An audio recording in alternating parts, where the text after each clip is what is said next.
ഗീതാധ്യാനം ശ്ലോകം 9.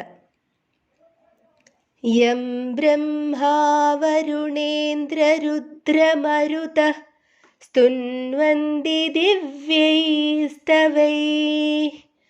വേദൈഃ സാംഗപദക്രമോപനിഷദേർ ഗായന്തി യം സാമഗാഃ ധ്യാനാവസ്ഥിതതദ്ഗതേന മനസാ പശ്യന്തി യം യോഗിനോ യസ്യാന്തം ന വിദുഃ സുരാസുരഗണാ ദേവായ തസ്മൈ നമഃ.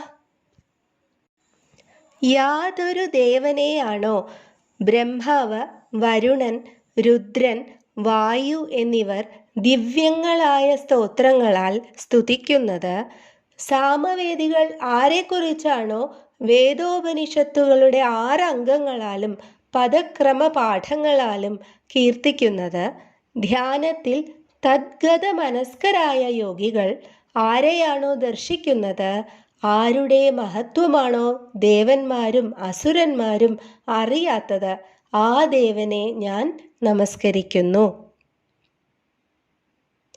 I humbly offer my obeisances to the Supreme Personality of Godhead. Brahma, Varuna, Indra, Rudra and the Maruts praise him through chanting transcendental hymns and reciting the Vedas with all their associated texts, Padakramas and Upanishads. The chanters of the Samaveda always sing to him.